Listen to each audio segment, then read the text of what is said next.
উত্তম করে পড়েছেন। হযরত আয়েশা বলেন, ইয়া রাসূলুল্লাহ, ইয়া হাবিবাল্লাহ, আসমা তুই চোখের কোণা দিয়ে পানি কেন পড়ে নবী গো? আল্লাহর নবী বললেন, ও আয়েশা, এটা আমার কোনো দুঃখের পানি নয়, এটা আমার আনন্দের পানি। তুমি যে আমার মাথা উঁচু করে ধরেছো, আমি যেন ভবিষ্যতের একটা দৃশ্য দেখতে পাচ্ছি যে আমার ইন্তিকালের পরে কিয়ামতের পূর্ব মুহূর্ত পর্যন্ত আমার উম্মতরা এভাবে জামাতে নামাজ আদায় করবে। আমার ভাইরা, আমার বাবাজিরা, আমার নবীজি ইন্তিকালের সময় স্ত্রীর কথা বলেননি, স্বামীর কথা বলেননি, নাতির পুতির কথা বলেননি, মেয়ে জামাইয়ের কথা বলেননি। নবীজি শুধু বলেছেন, আসসালাত আসসালাত ওয়া মা মালাকাত আইমানুকুম, নামাজ নামাজ, আমার উম্মতরা নামাজ ছেড়ে দিও না। জোরে বলি সুবহানাল্লাহ, সুবহানাল্লাহ। আমার ভাইরা, আমার বাবাজিরা, এই নামাজ আজকে মুসলমান ছেড়ে দিয়েছেন। একটা ওলির ছোট্ট একটা ঘটনা দিয়ে আমি এই টপিক বাদ দিয়ে দেবো ইনশাআল্লাহ। একজন মদখোর, গাঁজাখোর, ঘুষখোর, জেনাখোর, ব্যভিচারী, সন্ত্রাসী, চাঁদাবাজি, লুটতরাজি, খুনখারাপি, সমাজের ভিতরে এমন কোন খারাপি কাজ নাই যে এসাই করে নাই। একজন নারী, সুন্দরী নারী যদি তার চোখের সামনে পড়তো, সেই নারী রেহাই পেত না। এমন একজন দুশ্চরিত্র লম্পটকে একজন ইমাম, একজন আল্লাহর ওলি সারাদিন তারে নামাজের দাওয়াত দেয়, বান্দা তুমি নামাজে আসো, নামাজে আসো, নামাজের ভিতরে চলে আসো। কয় আমি নামাজ পড়বো না। কাতারা লোক আছে না নাই?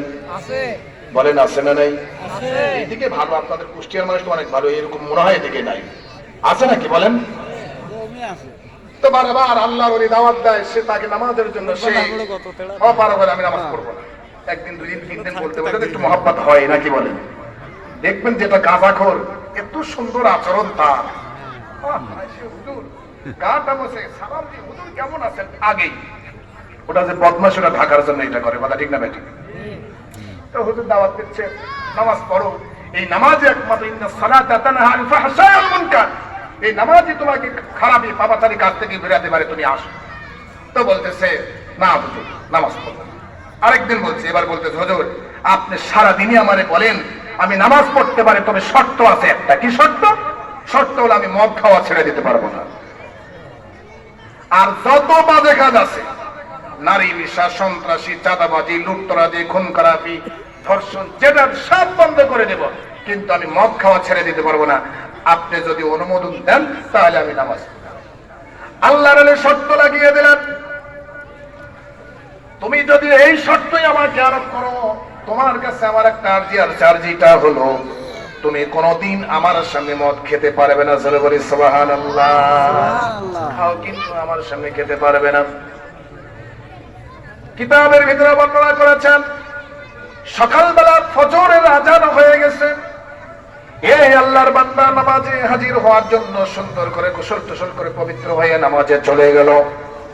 একদিন, 2 দিন, 3 দিন নামাজ পড়া শুরু করে দিলেন। নামাজ পড়তে পড়তেই মুহূর্তের ভিতরে তার মদের নেশা উঠে গেল, মদ খেতে হবে। 2 দিন, 3 দিন খেলেন না, কিন্তু সে আর থাকতে পারলো না। সে নামাজ ছেড়ে দিয়ে মদের বোতল হাতে নিয়ে তিনি মদ খাওয়া শুরু করে দিয়েছেন।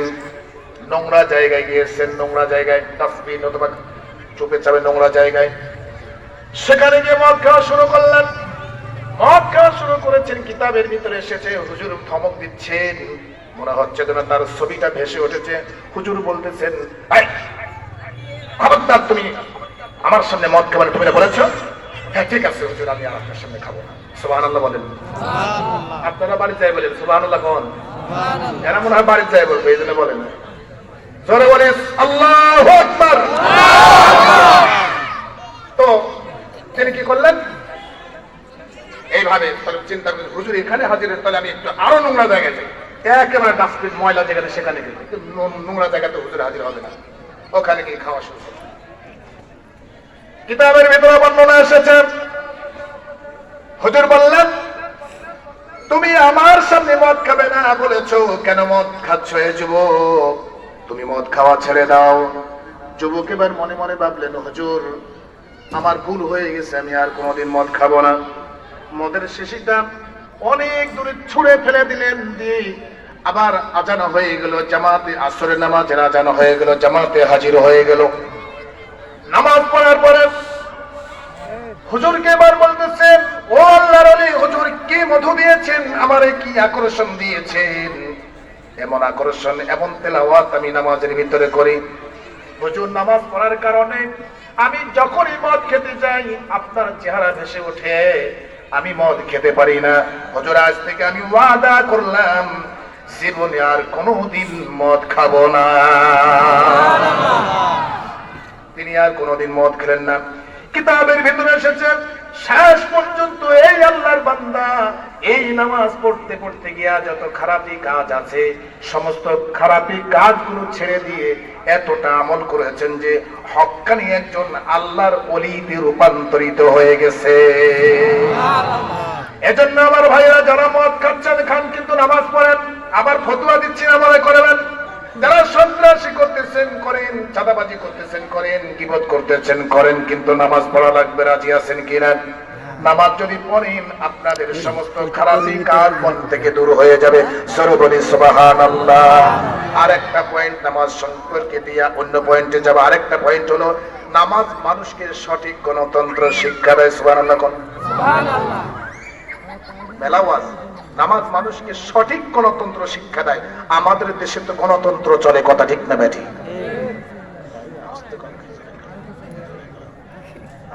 অসুবিধা নেই, ধরলে তো আমারে ধরবে, আপনাদের ভয় নেই। আমাদের দেশে গণতান্ত্রিক প্রক্রিয়ায় দেশ পরিচালনা হয়, কথা ঠিক না ব্যাঠি? এই গণতন্ত্র প্রক্রিয়াটা পৃথিবীর বহু রাষ্ট্রে আছে, আছে না নাই? আছে। একমাত্র আজকে দেখেন গণতন্ত্র সঠিক শিক্ষা একমাত্র নামাজই দিতে পারে। জোরে বলি সুবহানাল্লাহ।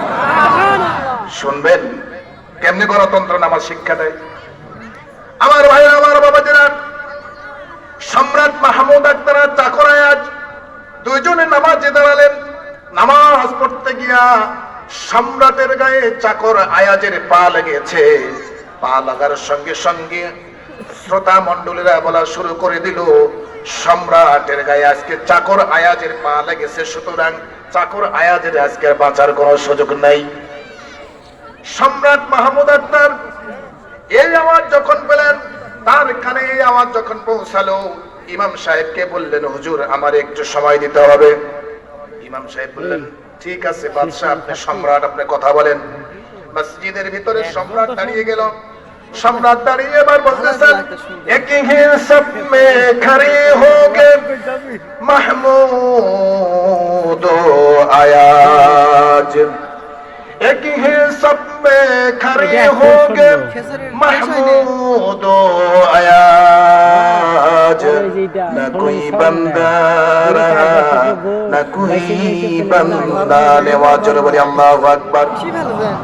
সম্রাট মাহমুদ আখতার মসজিদের ভিতরে দাঁড়িয়ে বলতেছেন, ও জনগণ, ও শ্রোতা মণ্ডলীরা, মুসল্লিরা, তোমরা শুনে রাখো, আমি সম্রাট মাহমুদ আখতার হতে পারি, সে আমার চাকর আয়াজ হতে পারে।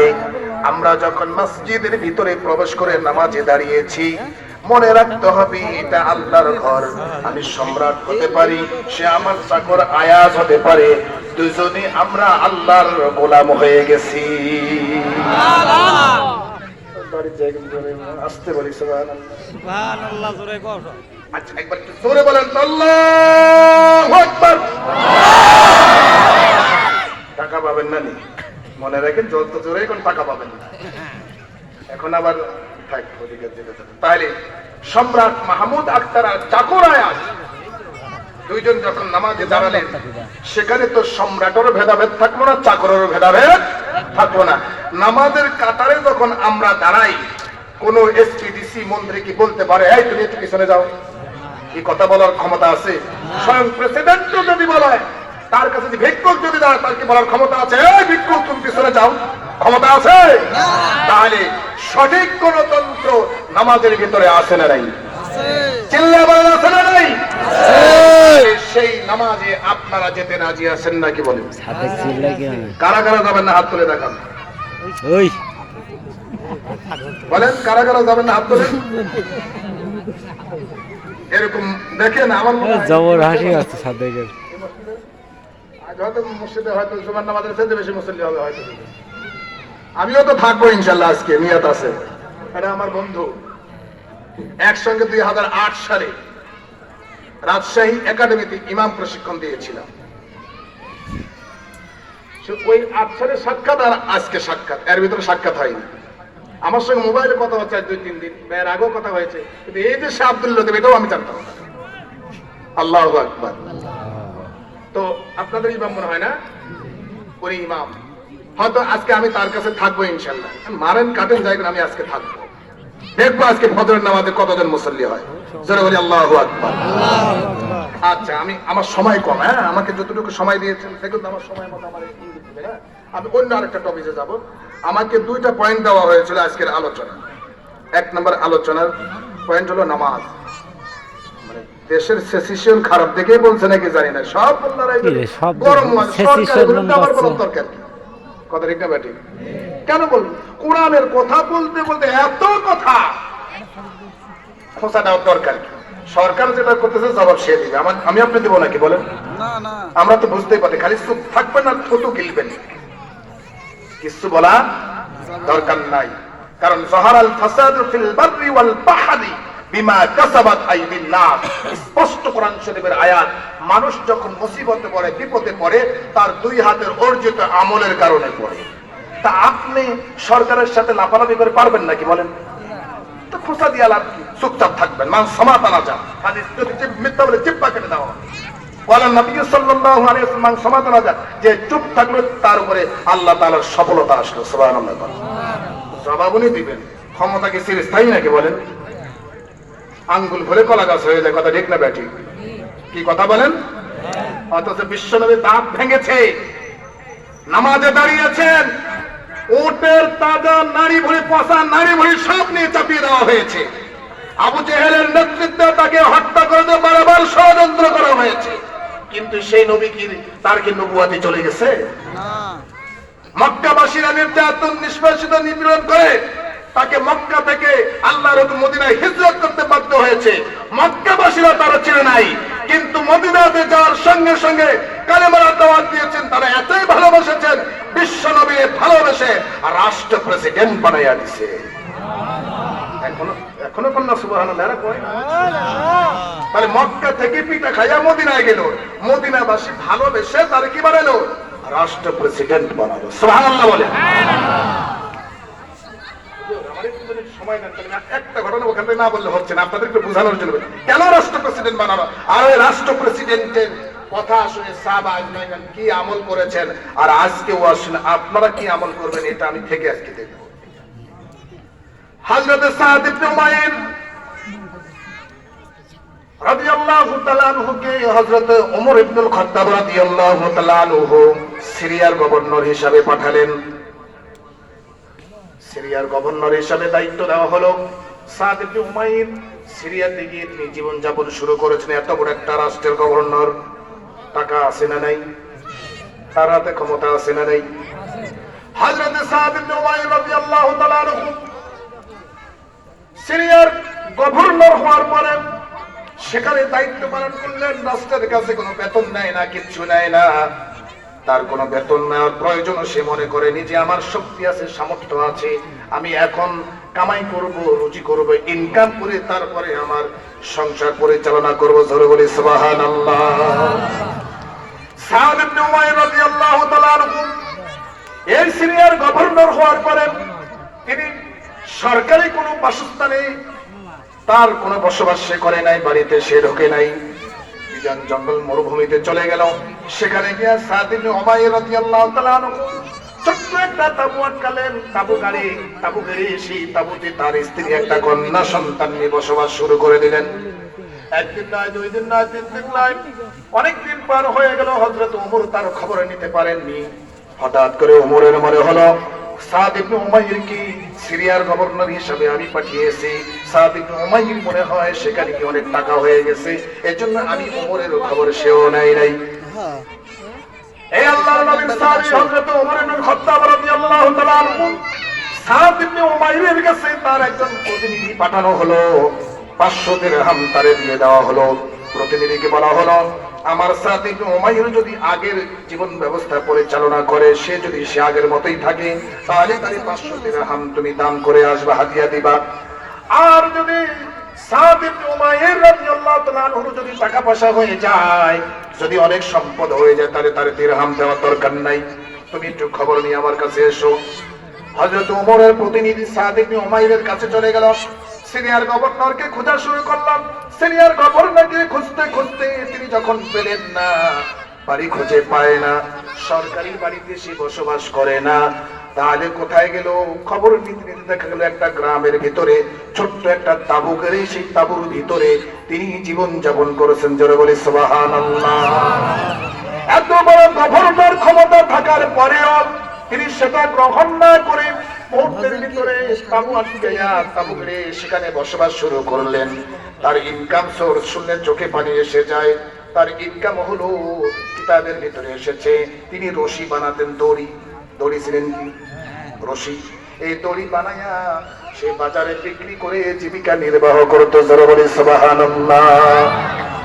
সাদ ইবনে উমাইরের কাছে ওমরের প্রতিনিধি যখন গেলেন, ওমরের প্রতিনিধি গিয়ে বলতেছেন, সাদ ইবনে উমাইর সিরিয়ার গভর্নর, তোমার এই হাল হাকিকত, এই অবস্থা কেন? ছোট্ট একটা তাঁবু কেন তুমি গাড়লেন? এই তাঁবুতে তোমার থাকার কথা ছিল না, তুমি তো বড় একজন গভর্নর, সরকারি বাড়িতে থাকবে।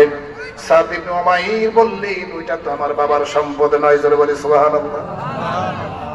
ওইটা রাষ্ট্রের সম্পদ, আমি সেটাতে বসবাস করতে পারবো, ওয়ার্ডার থাকলেও আমি নিব না। তার কারণ হলো আমার শক্তি আছে, সামর্থ্য আছে।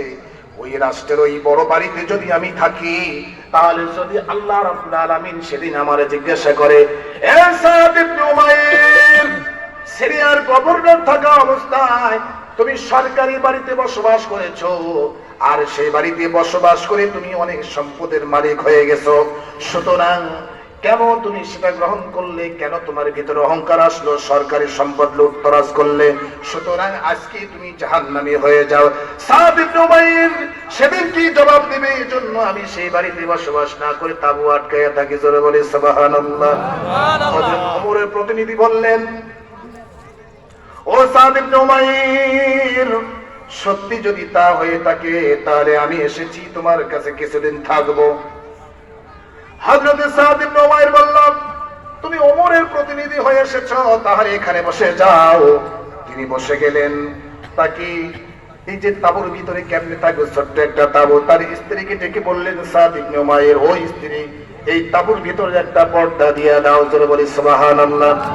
এই তাঁবুর ভিতরে একটা পর্দা দিয়া, এরপরে তুমি একটা কাজ করো, সেই কাজটা হলো অর্ধেকের ভিতরে আমরা থাকবো, আর এই মেহমান যেহেতু ওমরের প্রতিনিধি এসেছে, সে সেখানে থাকবে, সুতরাং সে বসবাস করবে, কোন রকম তাকে বাধা দিও না, মেহমান হিসাবে সে থাকবে। মেহমান হিসাবে থাকা শুরু হয়ে গেল। সাদ ইবনে উমাইর রাদিয়াল্লাহু তাআলা আনহু দড়ি বানায়া, রশি বানায়া জীবিকা নির্বাহ করতেন। প্রতিদিন 10 দিরহাম বা তার কম ইনকাম হতো। এই 10 দিরহাম দিয়া আটা কিনতেন। আটা কিনে একটা করে রুটি তার বাড়িতে প্রতিদিন তৈরি হতো। জোরে বলি সুবহানাল্লাহ। একটা করে রুটি তৈরি হতো। এই রুটিটা 3টা ভাগ করে, এক ভাগ রুটি সাদ ইবনে উমাইর রাদিয়াল্লাহু তাআলা আনহু খেয়ে রাষ্ট্রীয় কাজে বের হয়ে যেতেন, আর 2 টুকরা রুটি তার স্ত্রী 1 টুকরা রুটি খেতেন। তার কন্যা সন্তান একটা ছিল, সেই কন্যার সন্তান একটা রুটি খেতেন, অর্ধেক রুটি খেতেন। একটা রুটি 3টা ভাগ করে, অর্ধেক রুটি সাদ ইবনে উমাইর খেয়ে রাষ্ট্রীয় কাজে চলে যান, আর অর্ধেক রুটি 2টা খণ্ড ওরা মা বিটি খেয়ে তারপরে সে বসবাস করে। কিন্তু একদিন, 2 দিন, 3 দিন হয়ে গেল, মেহমান আসার কারণে সে আর খেতে পারছে না, কারণ তার ইনকাম হলো 10 দিরহাম বা তার চাইতে কম। এই একটা রুটি তৈরি করে প্রতিদিন এই মেহমানকে খাওয়ানো হতো, ওমরের প্রতিনিধিকে খাওয়ানো হতো। 1 দিন, 2 দিন, 3 দিন যখন চলে গেল, সাদ ইবনে উমাইর চোখের পানি ছেড়ে দিয়ে কান্না শুরু করে দিলেন। রব্বুল আলামিন, আমি সিরিয়ার গভর্নর হিসেবে তুমি তোমার আদালতে কবুল করে নিয়ে আমাকে পাঠিয়েছো, আমি আজকে 3 দিন না খেয়ে আছি। ও ওমরের প্রতিনিধি, আমি আর পারছি না, তুমি আমার কাছ থেকে চলে যাও। হযরত ওমরের প্রতিনিধি বললেন, কেমনে আমি যাব? কি সমস্যা তোমার? সাদ ইবনে উমাইর রাদিয়াল্লাহু তাআলা আনহু এবার বললেন, ও ওমরের প্রতিনিধি, সত্য কথা তোমাকে বলতেই হবে, কারণ নবীর শিক্ষা, নবী যে কালেমা দিয়েছেন, কোরআন দিয়েছেন, নামাজ শিখিয়েছেন, যে ঈমান দিয়েছেন, এর থেকে এক জাররা পরিমাণ পিছপা হওয়ার মতো সাদ ইবনে উমাইরের ক্ষমতা নাই। জোরে বলি সুবহানাল্লাহ। হযরত সাদ ইবনে উমাইর বলতেছেন, ওমরের প্রতিনিধি, তুমি যে আমার বাড়িতে আসলে, আমি সিরিয়ার গভর্নর হতে পারি, কিন্তু আমার জীবিকা নির্বাহ করি। আমি প্রতিদিন রশি বানাই, রশি বানাইয়া বানাইয়া বাজারে বিক্রি করি। সেখান থেকে 10 দিরহাম বা তার কম ইনকাম হয়। এই ইনকাম দিয়ে সামান্য কিছু আটা কিনে নিয়ে আসি। এরপরে একটা রুটি তৈরি হয়। একটা রুটি তৈরি হওয়ার পরে এই রুটিটার 3টা খণ্ডে ভাগ করে নেই। অর্ধেক রুটি আমি আহার করে রাষ্ট্রীয় কাজে চলে যাই, আর অর্ধেক রুটি 2টা খণ্ড আমার স্ত্রী এবং আমার কন্যা সন্তান খায়। কিন্তু ও ওমরের প্রতিনিধি, আমি সাদ ইবনে উমাইর বলতেছি, আজকে 3 দিন তুমি মেহমান হিসাবে আমার কাছে ছিলে। মেহমান হিসাবে থাকার কারণে আমার এতটা অসুবিধা হয়েছে, সত্য কথা বলছি। আজকে 3 দিন ধরে আমার স্ত্রী কন্যা সন্তান, আমি সিরিয়ার গভর্নর, এই 3 দিন না খেয়ে উপবাস রয়েছি। জোরে বলি সুবহানাল্লাহ। সাদ ইবনে উমাইর রাদিয়াল্লাহু তাআলা আনহু এই কথা বলার সঙ্গে সঙ্গে ওমরের প্রতিনিধি বললেন, ও সাদ ইবনে উমাইর, সিরিয়ার গভর্নর, তোমারে আল্লাহ এত সম্পদ দিয়েছেন, এত টাকা দিয়েছেন, বাড়ি দিয়েছেন, গাড়ি দিয়েছেন। ও সাদ ইবনে উমাইর, তোমার এত মর্যাদা হবে হাসরের ময়দানে, তোমাকে আল্লাহ তো মাফ করে দিবেন। আমি যা দেখলাম তো তোমার কষ্ট আমার মনে হয়েছে। তুমি একটা কাজ করো, সে কাজ হলো, আমাকে ওমর 500 দিরহাম দিয়ে পাঠিয়েছেন, এই 500 দিরহাম তুমি নিজে নিয়ে নাও। সুবহানাল্লাহ। হযরত ওমরের প্রতিনিধি বলতেছেন, এই 500 দিরহাম, সাদ ইবনে উমাইর বলতেছেন, এই 500 দিরহাম দিয়ে আমি কি করব? সালাম বিনিময় করতে পারে। ও ওমর রাষ্ট্র প্রেসিডেন্ট, এই জন্য তার অনেক টাকা হয়েছে, সেখান থেকে সে 500 দিরহাম আমাকে দিয়েছে, তার তো টাকা এটা না, সুতরাং সে দিয়েছে, ভালো কথা, তুমি দাও। হযরত সাদ ইবনে উমাইর রাদিয়াল্লাহু তাআলা এরকম এই 500 দিরহাম গ্রহণ করলেন। কিতাবের ভিতরে এসেছে, এত বড় একজন সিরিয়ার গভর্নর 500 দিরহাম গ্রহণ করে একটা রুটি খেয়ে যে জীবন যাপন করলো, বললো রাষ্ট্র প্রেসিডেন্ট অনেক টাকা হয়ে গেছে, মনে হয় সে 500 দিরহাম দিয়েছে। হযরত ওমর রাদিয়াল্লাহু তাআলা, হযরত ওমর রাদিয়াল্লাহু তাআলা নহুর টাকা হয়েছে, এই জন্য তিনি দিয়েছেন। সুতরাং আমি একটা কাজ করে, সেই কাজটা হলো, সেই কাজটা হলো তুমি 500 দিরহাম নাও। সাদ ইবনে উমাইর 500 দিরহাম নিলেন। এরপরে তিনি চলে গেলেন রাস্তার সাইডে। জোরে বলি সুবহানাল্লাহ। রাস্তার সাইডে গিয়ে সাদ ইবনে উমাইর রাদিয়াল্লাহু তাআলা আনহু মুহূর্তের ভিতরে কি করলেন, রাস্তার মোড়ে বসে যেই দিক থেকে গরীব মানুষ আসলো, যেই দিক থেকে দরিদ্র মানুষ আসলো, হযরতে সাদ ইবনে উমাইর এই 500 দিরহামকে রাস্তার মধ্যে তিনি দান করে দিলেন। আমাদের দেশের নেতারা মনে হয় দিয়ে দেয় নাকি বলেন? আবার দেখেন, কেউ কষ্ট নিয়েন না। ছোট্ট একটা মেম্বার হলো, আঙ্গুল ফুলে কলা গাছ হয় কি হয় না? এখানে প্রতিনিধি হয়েছে, ভয় পান নাকি? ভয়ের কিছু নেই, কথা বলতে আলহামদুলিল্লাহ। এখানে আসেন ভাই, এখানে আসেন প্লিজ। না না, এটা বেমানান, আপনি এখানে আসেন। লিল্লাহে তাকবীর। চেয়ারম্যান সাহেবের আগমন, চেয়ারম্যান সাহেবের আগমন।